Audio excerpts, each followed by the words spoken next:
This episode contains material that may be triggering to some individuals. Please check the show notes for more information and be mindful of your own mental health and comfort levels. Parenting can be beautiful, but it can also be really overwhelming. That's why I want to tell you about DOA Health.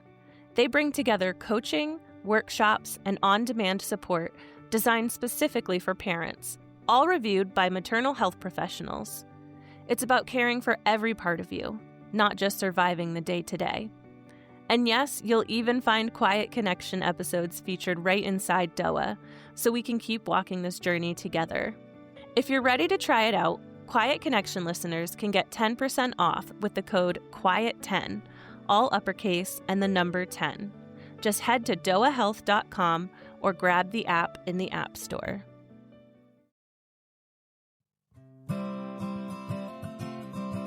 Welcome back to Quiet Connection, a podcast dedicated to ending the stigma around postpartum mental health.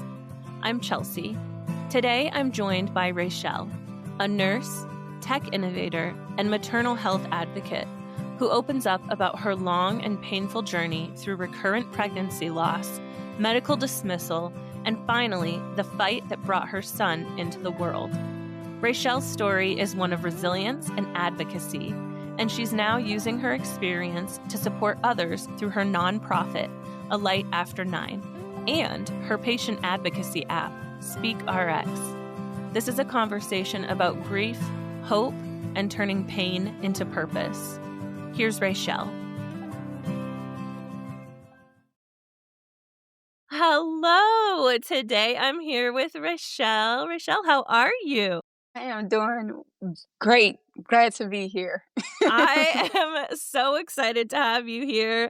Rachell is another connection that this has been a long time coming. I feel like I say that a lot lately, but life has been lifing for It has. both of us. Yes. Oh my gosh. Rachell, you do so many incredible things, but I love to let my guests speak for themselves. So it would be amazing if you could introduce yourself and also let us know who you were before you became a parent. Oh, yes. Goodness, I have to go way back. But my name is Rachell Dumas. I am from New Orleans. I am also a registered nurse. I'm a maternal health advocate. I was kind of catapulted into that after a tumultuous pregnancy journey that lasted 4 years. I am a mom of a 2-year-old potbelly toddler who completely runs my life and barely speaks English. I am a doctoral student. I'm studying for nursing informatics, and I am also a woman in tech and am coding an app that will change the face of patient-provider interactions. So I wear a lot of hats. Yeah, you do. Yeah, you do. And I wasn't even aware of the app. And I mean, I follow you religiously. So like, this is exciting. I'm excited about It's rolling this. out. It's a lot going on with that. We're in a research and development phase, and I'm coding it myself. So it's a lot. It is a lot. Yeah. And Yeah. you're like a forever student. Like you're constantly learning, constantly trying to like up your game, which I respect. I am. Oh Chelsea, if you see me in law school, like when my child is out the house, just don't be surprised. I feel like nobody would be surprised at this point. No. Nobody would be surprised. But I wouldn't at all. Yeah, right. Before all of this, I was still a nurse. I was working in critical care. Never maternal health. That wasn't even remotely on my radar at all. I was all critical care, saving lives, trauma, like, yes, we got them back, all where all the action is. And I was really walking in my purpose at that time as well as a trauma and critical care nurse. And I didn't have kids, and I was a travel nurse, and entrepreneurship and motherhood and maternal health was not on my radar at all. Matter of fact, if we had a maternal health patient, I would call OB so quick and say, "What are we doing? It's a patient and another patient inside of a patient. Like, I don't know. Please come down to do here. with this Right. person. Come down here." Oh my That's how far removed I was from maternal health. we're gonna get into it, but I feel like a lot of us in this space, like, and I'm not a healthcare worker, but I am a maternal health and maternal mental health advocate. Like, I feel like a lot Yeah, of us, this was not in it wasn't. our realm at all It until was a we were kind of calling. thrust into it. Yes, it was definitely a calling for us, where I am now, if you would have told me this early 2018 before my pregnancy journey or before then, I would have laughed. I would have cackled. I wouldn't even laugh. A cackle is different than a laugh. Like I would have cackled. Yeah. Yeah. But and it's so funny to me because I can't see you doing anything else, like, Right. with Me a right? either. Right? Me either. I'm like now, like since I've been telling my story, I've been on Essence Magazine, Women's Health, The Bump, like Yeah. all these publications, so many podcasts. I've been on over 50 podcasts at this point, and I've spoken at over 40 speaking engagements, and I started this whole nonprofit, and it's just been crazy. Like I can't see myself doing anything else either. This is like No. my life now. It's crazy, but it's also, like, it's awe-inspiring. I know sometimes that hits a little funny, Hmm. like, when, because 'cause you're like, "Well, what I went through isn't really inspirational, it kinda sucked," but, Right. like Horribly. right? But, like, what you're doing and what I see you doing and see the passion behind it, it is inspiring for me. Like, I this is just me fangirling a little bit, but, like, I see what you're able to accomplish, and I see all of these incredible things that you're doing, and I'm like, "Oh my god, like, we can do this. We can make a difference. Rachelle's making a difference. We can make a difference." So anyway, we're gonna get into your story rather than me just, like, pouring praise on you because I could do that the whole time if you want, but, I'm a um Leo, so I love the words of affirmation. ooh, there you go. There you go. I'm an Aquarius, and I Are also you? I am, and I just learned that I don't know how you say it, I'm an Engram 2, which I have means no. oh, yeah, I just learned it. It means that I'm like a servant or a caregiver. So, Okay. like, see, like, I'll feed your ego all day if you want me to. Um, but let's do that. Let's go back in time, like you said, like, um before you got into this whole journey, did you always envision yourself as a mother? I didn't. I didn't envision myself as a mother until, I got with my husband. I saw myself as a rich auntie. Mm, the That's what fun I saw. aunt. Yeah, traveling all the time, travel nurse, traveling. Every time I came home and visited my nieces and nephews and my friends' kids, gifts. Yeah. They love me. So we FaceTime on the phone all the time. "Where are you now?" "Maldives." Oh, oh my That's what god, I I'm thought. living my life. Right, that's what I thought. Oh my god, I love that. What changed? Just meeting your husband? Literally, I was just like, Maybe I could do it." Because just to give you some context, I had a very traumatic childhood, like, an extremely traumatic childhood, and I just grew up like I didn't wanna be I didn't want my child to experience what I did, and then it just took a lot of therapy, which I've been in since I was a child to, like, really come to terms with that I'm responsible for that outcome. Not all of it, you could be a great parent and your child end up however they end up, but they don't have to go through what I went through. Like, I could be a great parent. Mhm, So, it wasn't until I started really paying attention to other people's family dynamics and things like that where I was like, "Oh, it is possible." Like, people have good relationships with their parents, like, so I was like, "Oh, I could kinda do this." I actually do want a child, like, I want to leave that legacy and pour into somebody and they grow up to be whoever they grow up to be, but this great person at the end of the day. So that's when it kinda switched when I met him. yeah. Yeah, I love that too, that I mean, and again, I'm lumping you into, I'm assuming, a lot of the parents that I talked to were in that millennial, like, age Mhm. bracket-ish, And, we seem to be the generation of cycle breakers. Yes. So, it's not uncommon for me to hear, like, "I did not have the greatest childhood, and I didn't Mhm. think I wanted to do that, but I learned I don't have to do that. I can Right. have" right? Yeah. So, I mean, I know I know the journey, but my listeners don't. Yeah. So, you met your partner, obviously, I mean, they have to be a fantastic person because you married them, so, like, I mean, and you are just, like, joy and amazingness, so I'm already assuming that they're amazing. You decided you wanted to have a family, you start that journey. Walk me through that a little bit. It's a big question, I know, It for you. is. So, that was 2018. Got a positive pregnancy test, and I was bleeding, so I went to OB and did a vaginal ultrasound. He told me I was having a miscarriage. So my first pregnancy that I was aware of, and the first pregnancy that I wasn't actually planning for ended in a miscarriage. I'm like, "Okay." And he was so nonchalant about saying, "You're going to have a healthy baby. This is just part of the journey. Don't worry about it."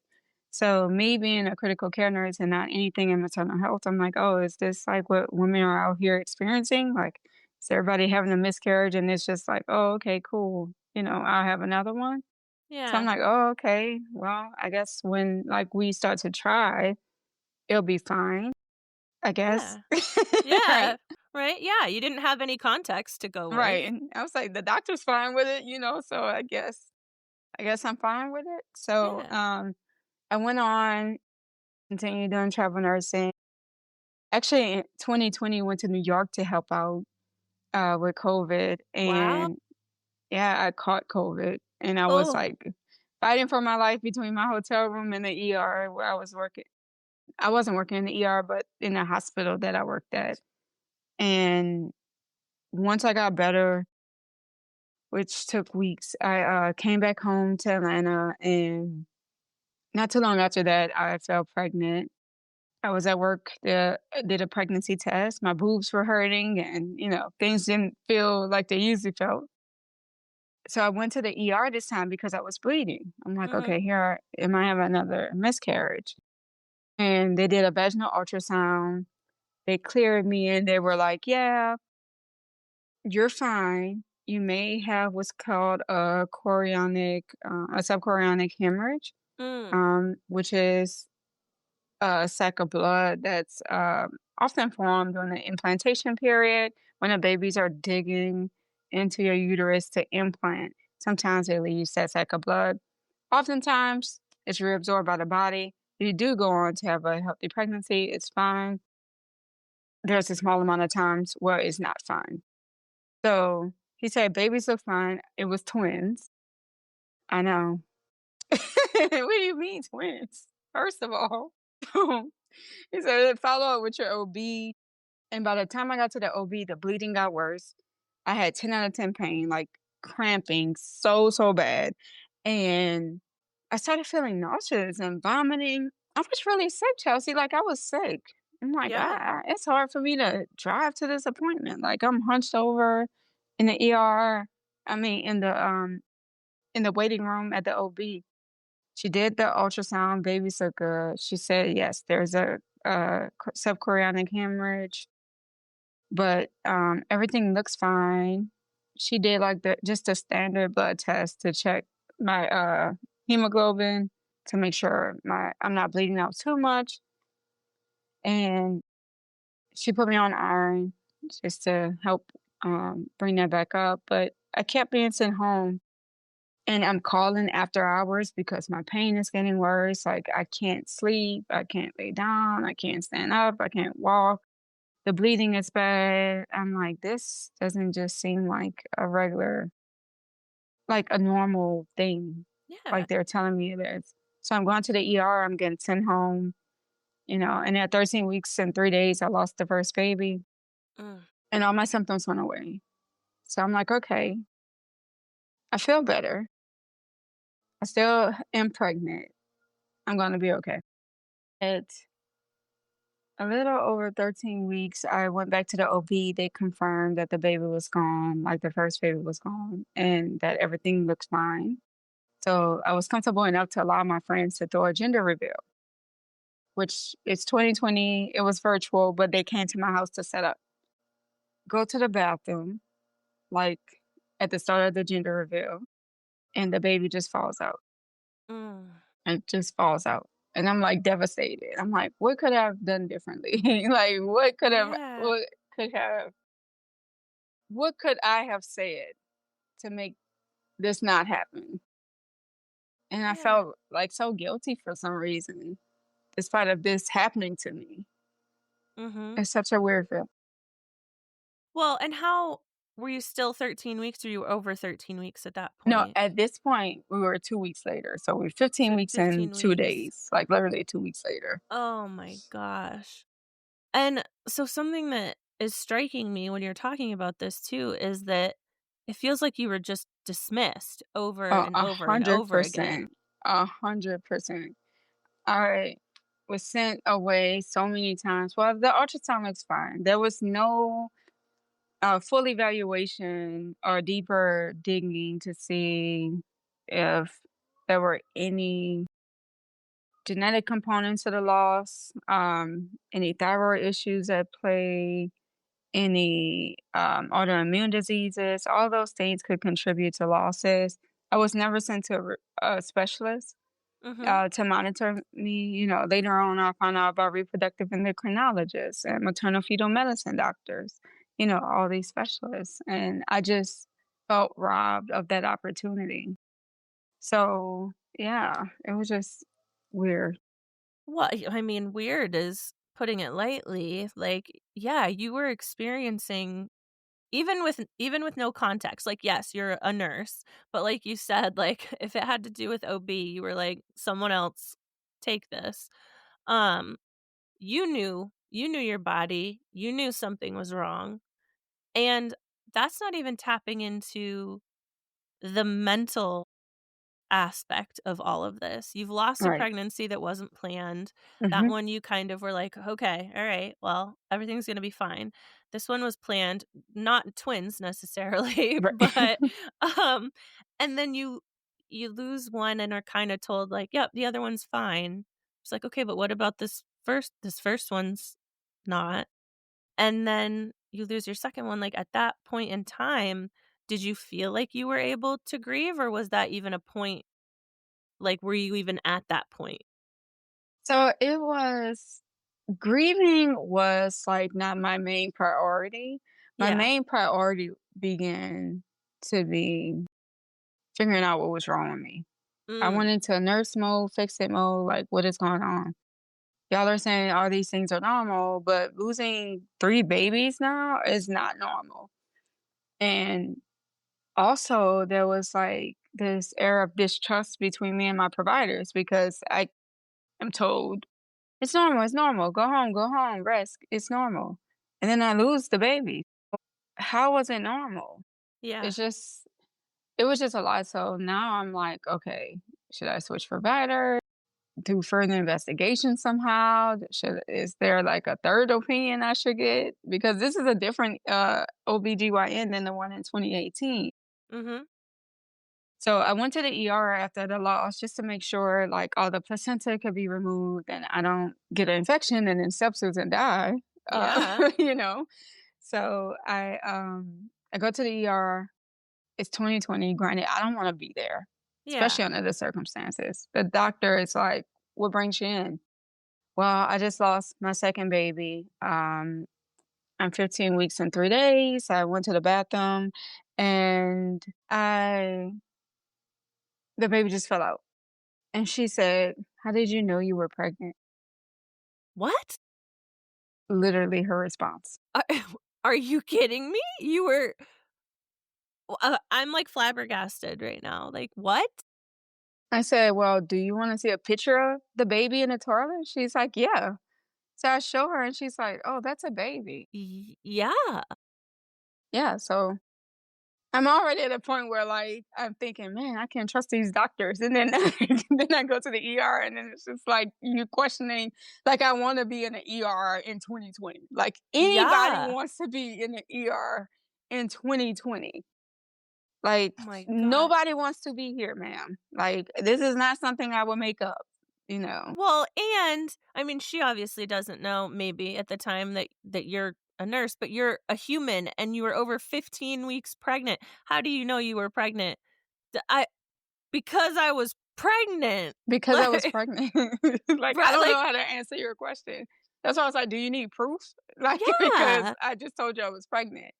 So, and this is the same ER I've been to numerous times throughout this pregnancy because I was sick the whole time, Yeah. before the loss of the first baby, and I'm like, "Oh, wow, like, is this gonna be my journey? Like, is this what patients are going through?" Like, I've been on the other side so long that I didn't realize just how bad it was for other patients. I would never treat a patient like that. I would never. No. It has never. I don't care how bad I'm doing going into work. I've had miscarriages taking care of patients at work, Mm. and it's just like, where are you right now? Is it the COVID compassion fatigue? Like, Yeah, what? I still don't think that's an excuse to especially for a question like that. Like, I can understand COVID fatigue and, like, maybe being a little cranky Yeah, or burnt out, but asking a woman who has just lost their 15 plus week baby in the way that you did, "Are you sure you were pregnant?" That blows my mind. That absolutely blows my mind. that was my reality. Yeah, yeah. Yeah. I mean, how do you move forward from there? How do you I even don't like, you just at the same time, like, I'm, like, bleeding my guts out. So it's Oh just, like, my literally, god. like, "Alright, moving forward, can we, like, get me to the back?" Like, I this diaper is not lasting, like, that I'm in. I need Yeah. to like, placenta is coming out. I don't know, like, what else you need to do. Do an ultrasound. Yeah, like, you're giving her order you're like, "I'm not supposed to be the nurse in this situation, I'm the Right. patient." But I always find myself being a nurse all the time. Even recently, I was telling you with my brain surgeries that I had, like, the amount of advocacy and nurse jargon and neuro ICU experience that I had to throw around and use in order to get 2 surgeries that I needed that the team already declared that I needed was just Mm. insane. And I was going blind at this time, couldn't walk, like, when do I get a chance to just be a patient? Yeah.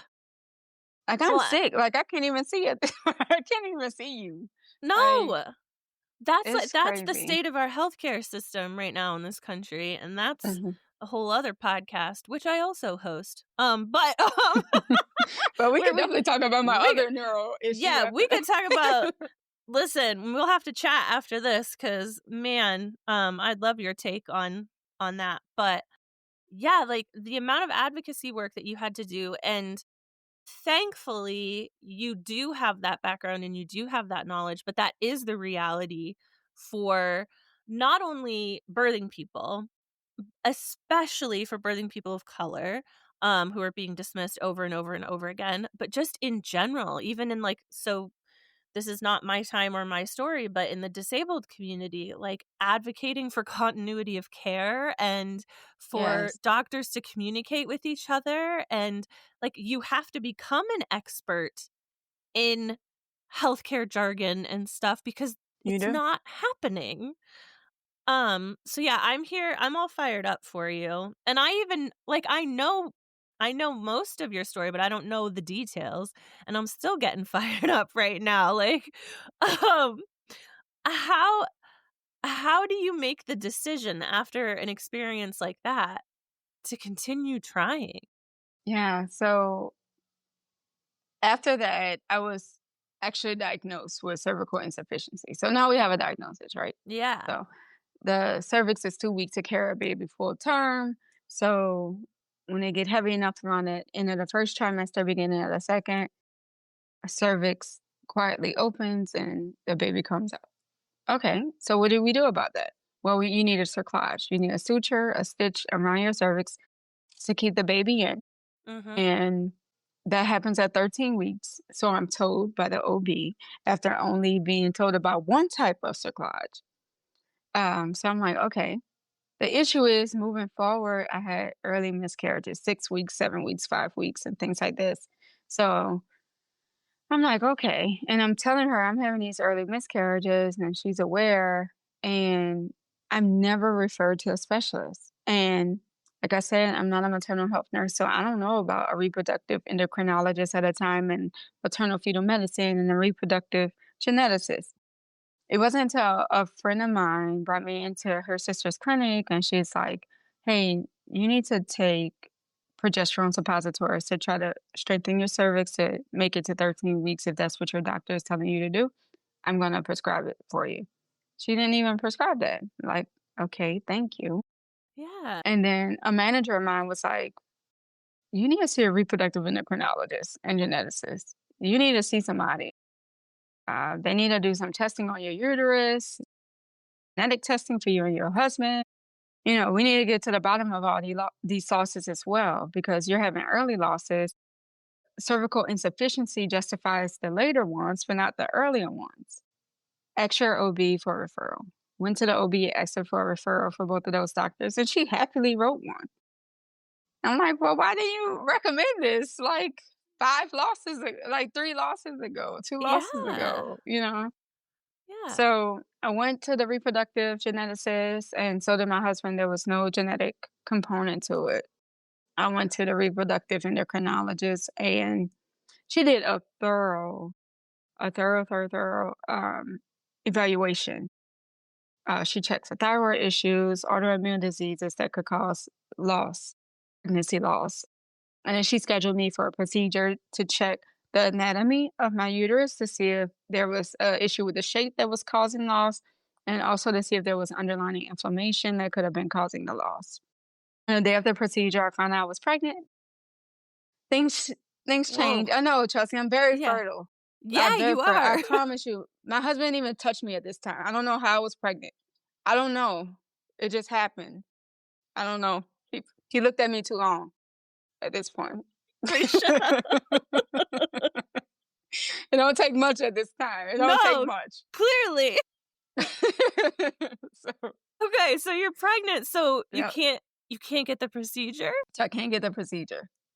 So she said instead, we're gonna change plans. You're gonna do the progesterone suppository. I was like, oh yeah, my friend's sister just prescribed me that. She was like, yes, take it immediately. Which you would take it from the time you did a positive pregnancy test, anytime you're pregnant. And then I'm going to follow you for the first trimester. You'll graduate to a maternal fetal medicine doctor. At 13 weeks, they'll put in a cerclage, and then they'll follow you the rest of the way, in addition to your OB following you throughout the pregnancy. I'm like, okay, we have a plan. I really like her. She's like, yeah, we're going to fight for this. This is the plan. It was very reassuring. I love the reproductive endocrinologist. And other people typically like them too that I've talked to.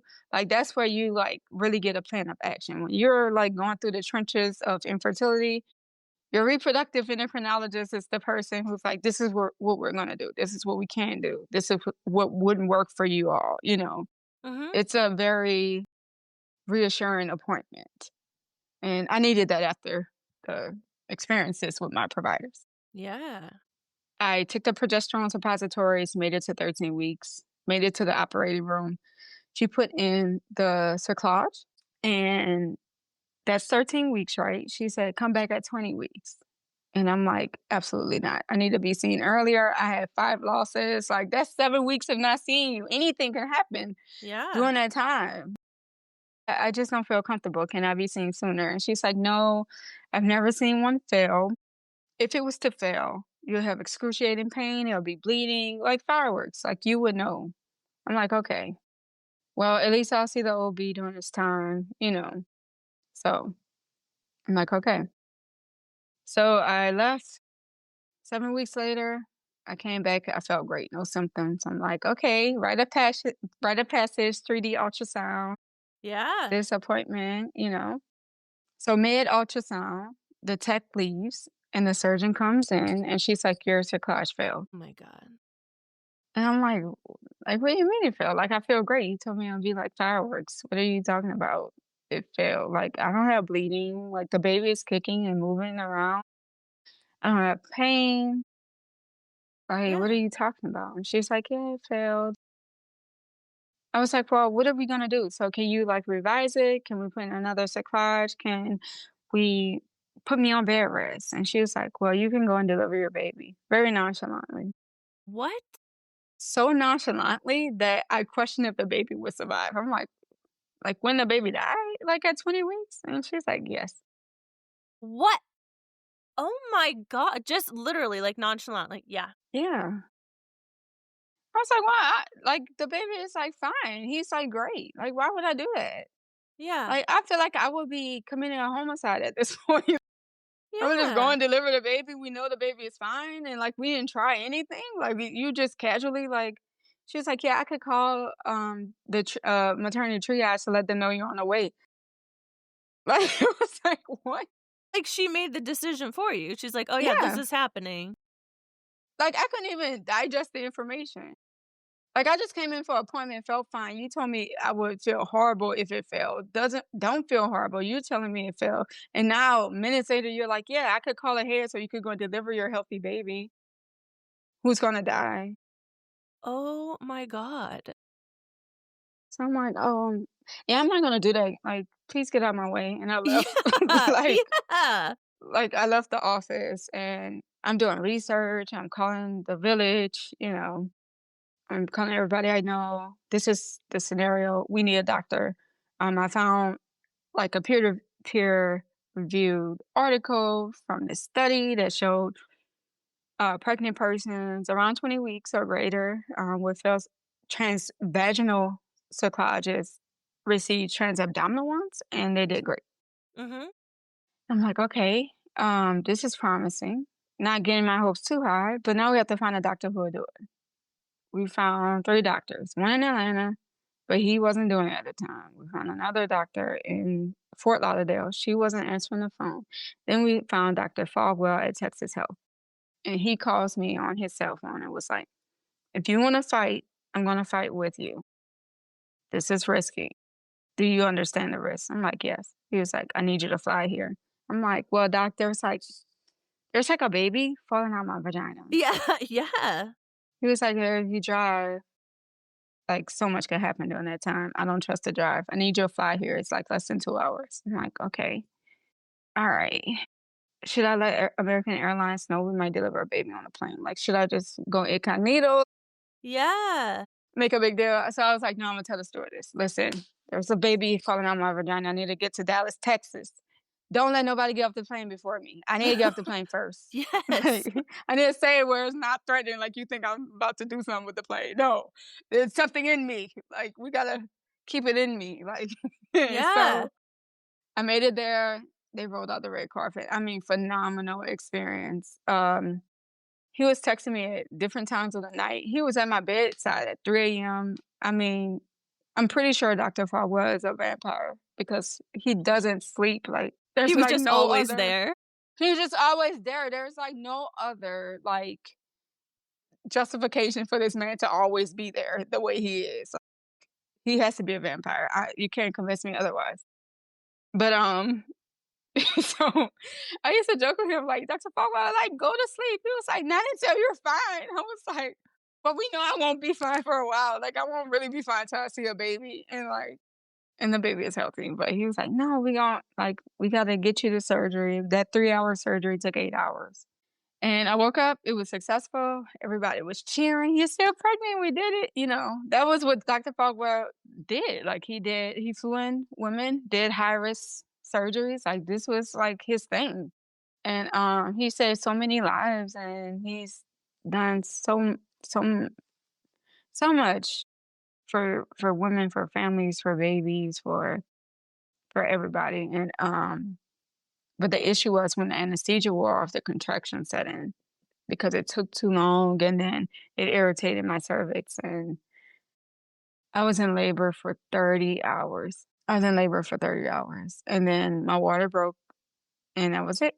We had to go back to the operating room and get both of the cerclages out because he left the other one in.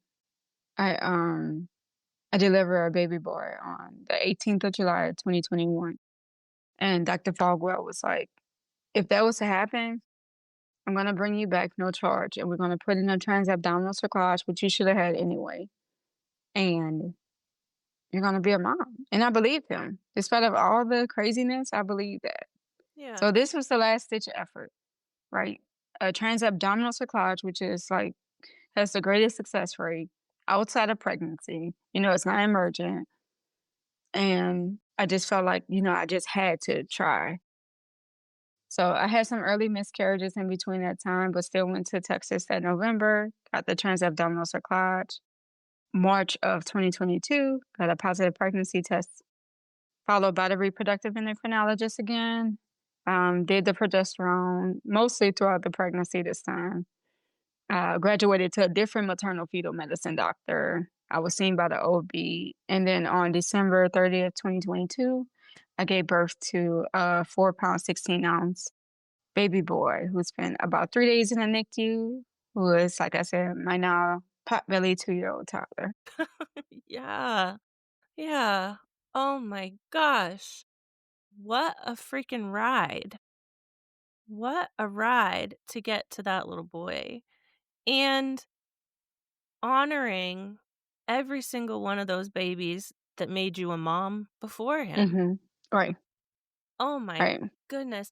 And just so I'm understanding, like, you worked with this doctor in Texas throughout the pregnancy with your son too? Or So, no, he really, like, I'll text him updates and stuff like that, but really, after he put in that transabdominal cerclage outside of pregnancy, that's where he ended. I don't live in Texas, I live in right. Atlanta, so it's like I would do some calls, like, some checkups, like, virtually with him and Yeah. his nurse practitioner, but, because I had some issues too during that time, like, I developed a sperm allergy.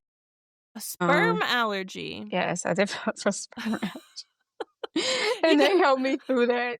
yeah, just add that to the mix. Let's just throw that in At it there. all. At it all. My god. But they were really like, "Oh my god, give us updates." They're Yeah. really they were really involved with my baby in the process, just emotionally and just keeping up with us throughout that pregnancy. So these questions, I always hate asking these questions because it's so huge, but the questions are so small. But, like, were you even able to enjoy any of your especially, like, I mean, the final pregnancy that brought you your living son, were you able to enjoy any of that, or were you constantly on edge? I think there were moments of, like, I don't know if I would say enjoyment, but there were moments where I allowed myself to, like, like, just be in a moment. I was still going through therapy this whole time. Like, I started therapy again after the loss in Texas, like a few weeks after that. And I really had to be mindful and intentional about, like, saying, okay, staying in the present. I'm pregnant right now. We can't control what happens in an hour or even 30 minutes or 5 minutes from now, but I'm pregnant right now. He's kicking. I'm going to enjoy this kick. I'm going to really, like, all of that had to be intentional. And I feel like enjoyment is more effortless. And I Yeah. had to put forth an effort to do Yeah. all that. And even though I had like a baby shower, I was a nervous wreck the whole time because I had that horrible loss at my gender reveal. I planned so many baby showers and canceled them all. Yeah. I was just like, man, I went into it telling my friends and everybody, like, don't ask me what's wrong with me during this day. We just need to get through this day. I'm fine. Do not question how I'm doing all day. That's going to irritate me. Mhm. I just want to get through this day. So once we made it through the baby shower, I had the best time in the parking lot chatting with my friends. Like, literally, like, we were chatting, joking, all this. That was It I was the was after party. it was like, "Oh my god."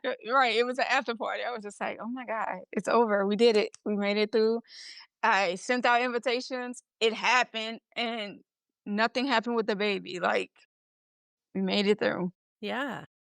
So, there were periods of enjoyment, but it was still an undertone of denial that I would have a baby throughout the whole time. It was fear that something would still happen or that the cerclage would, break. It was, like, so much anxiety, PTSD, like, it was so much. It was so much. I can't really throw in enjoyment in the midst Yeah. of that.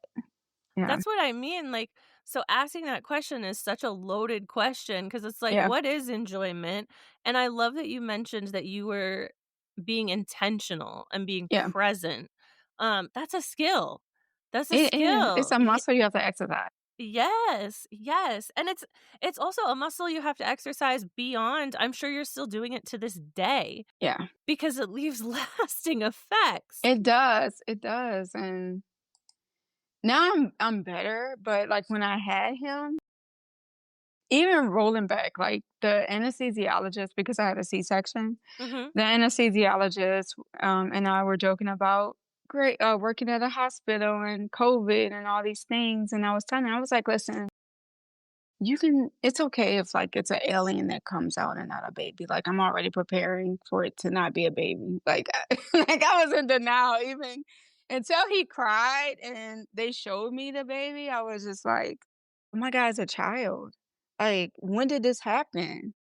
You Yeah. know, everybody was crying in the OR because I had told everybody my story, just like I'm telling you now. Like, that was the soundtrack to the delivery was Was me telling this everybody just story. yeah, and They everybody were bawling. bawling. Everybody's, like, bawling, and then he went to the NICU, and I'm like, "Did I really have a baby? Mm, He's not even here. I don't even see a child. Like, I don't even hear a baby or nothing, like." So, it interrupted the bonding for sure, and I treated him like a patient, and I was his nurse for, like, that first month yeah. until, like, I got to the point to give myself permission to be like, "Okay, you are his mom. He is not going anywhere." Mhm. And then after that, it was just like, that's me and my baby. Anywhere he go, I wear him. Like, I wore him everywhere. Like, I didn't even know how to use the stroller at this point. Like, it was just me and him, you know, and it's just been us since then. Yeah, and that speaks to as well, like, there are so many families that go through, like, NICU journeys or that go through multiple losses and things like that, and um, they like you said, like, that bonding doesn't come instantly, and it's Mhm. so important to hear it doesn't have to come instantly, and if it doesn't, there's nothing wrong with you. You're a human that just went through something really, really crazy, and it'll come, and it'll come in whatever form it comes in. For you, you developed it from, "Okay, I'm his nurse," to one day, "Okay, no, I'm his mom. Like, I'm his mom." Um, yeah, there's so many different avenues that we could explore and dive Mhm. into. We'd be here all day, and Right. I wouldn't mind it, but, we'd have to do a whole season of just Right. Rachell, right? Like, which, you know what? I'm open to, Right. but, like, So much, like, I have so oh much my material, unfortunately. gosh! Um, but let's pivot a little bit and not to at all take away from your experience because but your what you experienced launched you into where you are now and where you were going to a light after 9 and which is oh my god, what you're doing for maternal mental health and maternal health care and for BIPOC maternal health care is phenomenal. I love watching you speak. I love seeing the passion behind what you're doing. Talk to me about when you started to feel that calling. Yeah, so I took a year and a half off, a year and 8 months off of just not working and not worrying and like really checking in with my mental health and bonding with my baby and doing all these things and resting and not being pregnant. That was the big thing. Yeah. Just like to really horn in on that grief and coping and all the things that happened during this time. It was just so much that had happened. My neurological issue started 6 months postpartum too. So Mm. I had to really like sit down and like figure out what was wrong with me neurologically. So Yeah, right, um let's throw something else in the right, let's mix. throw another trauma. Yeah. So and another medical mystery. So Chelsea, the thing about me, I'm rarely sick, but when I'm sick, like I'm dying. Like it's like the Yeah. worst. It's like the worst. Like, If this'll resonate, I call myself the Murphy's Law of, like, patience. It's like, if it's gonna happen and it's rare, it's gonna happen to me. yep, It sounds like you're the same way. it is. It's like Yeah. it's gonna be like, man, you're hard to figure out. Man, this is not traditional. Man, like it's just always that I really have to work with my provider team. I really have to strategically choose them and make sure they listen to me and believe me. I really have to choose a team who is like not threatened by what I know, but it's like, okay, like she knows what she's talking about and we trust her. Whatever she asks to be ordered, we gonna order that. Like, Yeah. like with the neurological issues, I was like, no, can we do a CT venogram? Oh no, I need a lumbar puncture. We need to check what the ICP is. Can we like I'm really dishing out order. Can you put an order in for that? Okay, cool. You were like, an episode of The Pit from the hospital bed, right? Like, you were like, "This is what I need, stat." Right. I need this Yeah. stat, please. Like, can we do this like this week or tomorrow? Or no, this needs to be done today. Like, my vision is pretty bad. We need to see where I'm at, and then we could start maybe IV acetazolamide, post to the PO one, so we could get that quicker.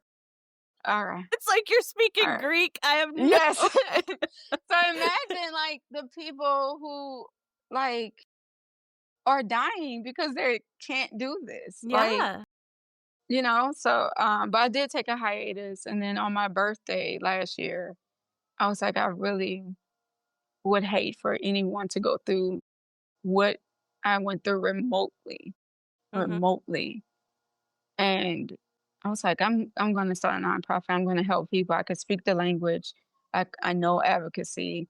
Um, I'm gonna give other not just the women who are carrying a baby, but their village, the tools that they need to navigate difficult pregnancy journeys.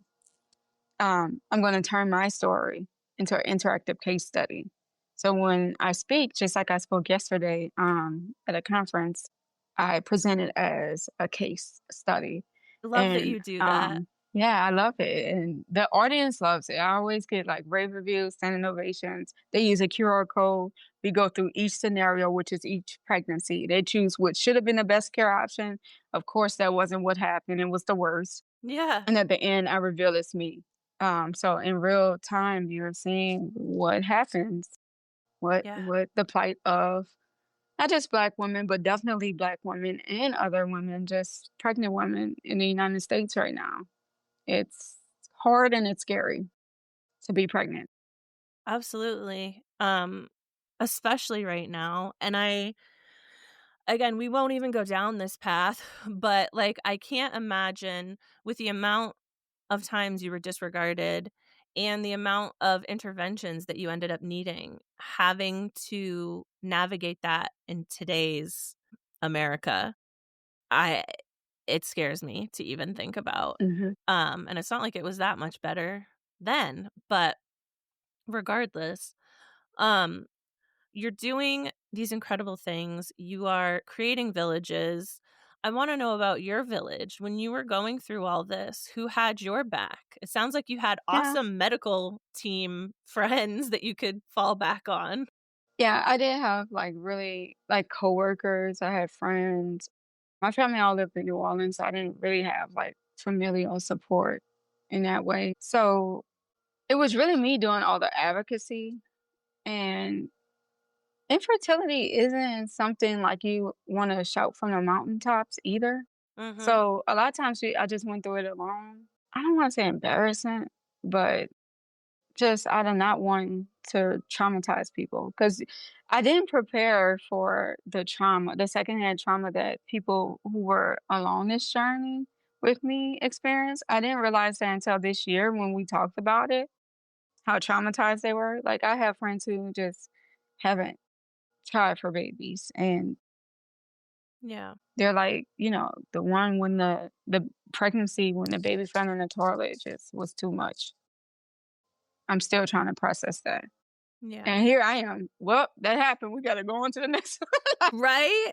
We gotta Eh, keep moving. We gotta keep moving. We can't harp on that one. They're still stuck on the October 31st, 2020 loss. yeah. It's 2025.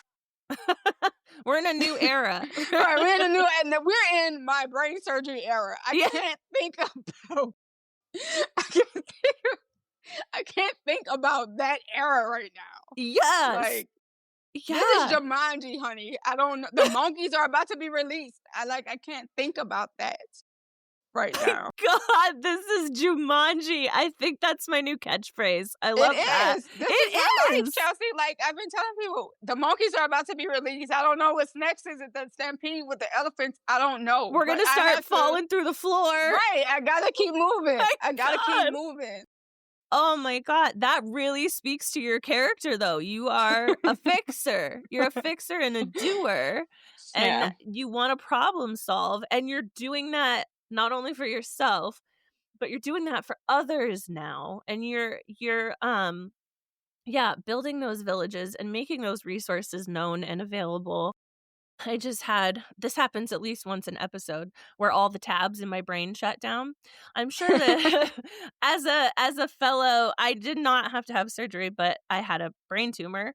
And so now like my brain just shuts down sometimes. I But understand. It's like yeah. this fog, and like I was doing Yes. my presentation yesterday, and it caught me, and I was like, God damn. Like, are you kidding me? Like, what was I about to say? Like, I hate Yes. that. I'm used to like seamless presentation. It's my story, so Yes. I never like mess up. And I'm just like, I gotta give myself grace during this time. I had two brain surgeries in the past Yes. 3 months. Like, nobody's like expecting perfection but me.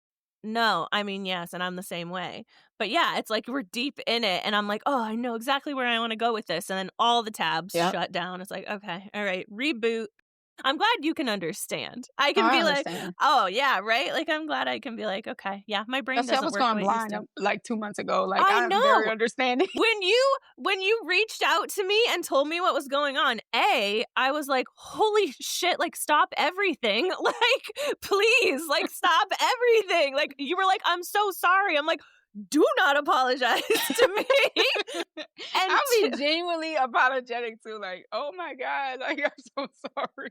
I was the same way when I was in the neuro ICU. I had my husband because I couldn't see, I had my husband emailing my guests Yeah, being like, "I'm yeah, so sorry, I'm in the yeah. ICU."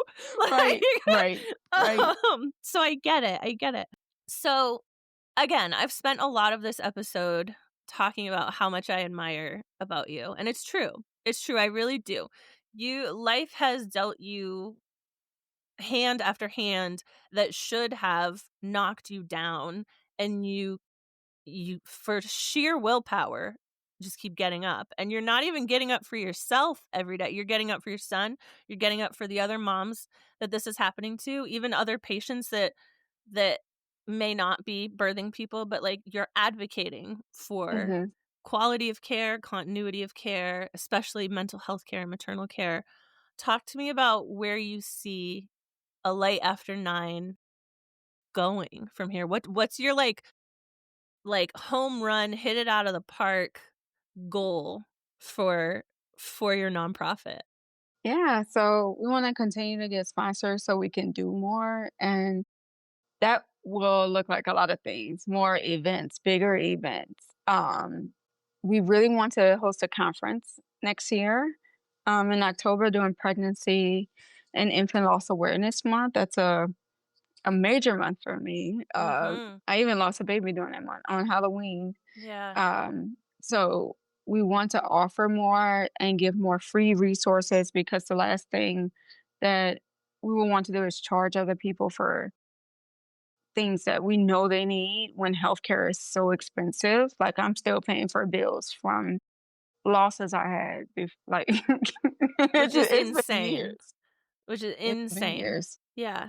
It's been years, so it's so much, and, we just wanna support these moms in whichever way possible, but definitely, being booked for even more conferences, like, I've done a lot of speaking engagements and have a lot planned, but I would love to be, like, the spokesperson for, um, different healthcare organizations, Johnson& and Johnson, Huggies, Mm, and, all these bigger, organizations so we can shine a light on pregnancy loss.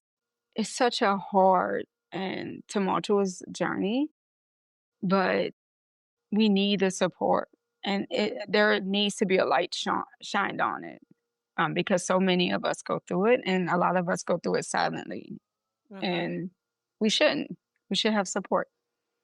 We're also, like I was saying, earlier when we were talking, we're doing research to study how comfortable people are with advocating for themselves, which most are not, Mm-mm. and speaking the jargon, in order to get the things that they need in a healthcare setting and the treatment they need, medications, and their questions answered, and comparing it to their healthcare outcomes, which typically are poor because of the lack of the ability to advocate.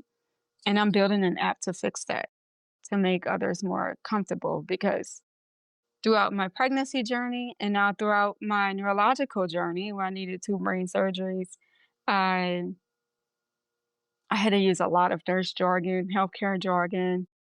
I literally was in there talking about, acetazolamide and my left transverse sinus stenosis and, my idiopathic intracranial hypertension and my intracranial pressure, things Things I that would never know. the Things I would things never know what that to say. right, that the layperson would not be able to communicate and or sometimes understand if told to them. So we're not only suffering in silence, we're dying in silence because we're not able to advocate for ourselves. And with the quote unquote big beautiful bill that has passed, it's projected that over 300 rural hospitals are closing, which is going to cause oversaturation of other hospitals and clinics and providers. So that's even less time that they're going to be able to spend with patients. So we need to make that time meaningful, both Mhm. in clinics, the appointments and in the hospital, in all healthcare settings. So that is what I'm working on right now to hopefully change how patient provider interaction occurs. I love it so much. I know that you're gonna do these things. Like, I Thank you so know it's much. gonna happen. I just know it is, and I'm so excited to be able to watch this unfold for you. These will all be linked in the show notes. You have a website. Your website's Mhm. also beautiful. I have website envy. Um, I but actually built that in 16 hours. oh my god, okay? I'm just on Wix trying my best to do what I can do with my website. Yours is gorgeous. That will be linked in the show notes.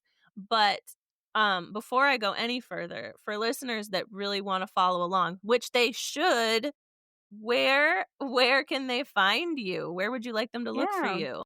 So on social media for my nonprofit, and for infertility, fertility, pregnancy loss, and just pregnancy resources, we're a light after nine. So at a light after nine on Instagram, on Threads, a light after nine on LinkedIn and Facebook. You can search on TikTok. I am R Dumas RN. And we have a website, like Chelsea mentioned. It's a light after nine. Those are all words, not the number nine, a light after nine.org. And then if you want to be on the list or a beta tester or investor for the app, or even be involved in research, that is SpeakRx. That is the name of the app. It's SpeakRx. And you can go to our website. It's speakrxapp.com. And by the time this episode airs, it should be out. That is so exciting. Oh, I'm for sure going to be looking more into that. I think that it's Yeah, incredible. Like I said, there are so many things that we could talk about, and I'd love to have you back if you ever wanted to come I back. would love to. I'd love it so much. But I've started doing things a little differently with the way I end my episodes. And it's again, I've mentioned it before, but it's like hearkening back to our millennial childhoods Mhm. where none of us really had cell phones. We had to use the landline and we had to leave a message if no one was home. So, you don't know who my next guest is gonna be. You don't know their story, but you're giving them a call and you're leaving them a message. Um, and I know that that can be a little daunting because, like I said, you don't know them, you don't know their story, but you're leaving them a message, you're leaving them a voicemail that they can hopefully take with them moving forward. What message would you leave for them? To give yourself grace, whatever it is that you're going through during this period. This is a transitional season for a lot of people. For Chelsea, for myself, and just for other colleagues and those who have commented under my numerous posts about being able to graduate while being sick and getting surgery. Yeah. It's a lot of us going through these seasons, and throughout it all, we have never ending to do lists. We have children, we have partners, we have friends and work and all these things and wear all these hats, but give yourself grace. That's my message. I love it. The fun part about this, I hope it's gonna be fun. I don't know, like I said, it's new. Um, is that you'll have to listen to the episode before yours Yeah. to get your message. I know what your message is, but actually I don't off the top of my head. I'd have to go back and listen to it, but I love it. I just think it's a really cool way to form a Yes. connection. I love that. Yeah. And so we'll see. We're trying it out. We'll see how it goes. Um, Rachel, I am so thankful that you chose to spend some of your time with me today. And I for sure hope that we can stay connected. I am going to be following Yes. along. I know that you're going to do incredible things because you are doing incredible things and just yeah, thank you. Thank you for being here with me. Thank you for having me and believing in me and being so supportive all the time. I will Thank you always so hype you much. up. If you You need do. You Oh really my god. do. I will. I will always be there to hype you up. But yeah, thank you. Thank you so much. Thank you. Thank you so much, Rachell, for sharing your story with me. Your honesty and determination are a reminder of just how much strength it takes to navigate loss, advocate for yourself, and always keep moving forward. If you'd like to connect with Rachell, check out the links in the show notes for A Light After 9 and Speak RX. And if you have a story of your own to share, we'd love to hear from you. Visit quietconnectionpodcast.com or find us on social media at Quiet Connection Podcast. I'll see you next week for another connection. But until then, remember, you are not alone. I see you.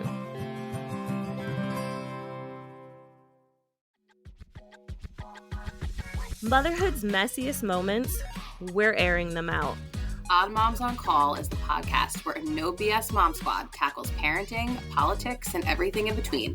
It's like venting to your besties, but with mics. Subscribe on Apple Podcasts, Spotify, or Buzzsprout and grab a seat at the table.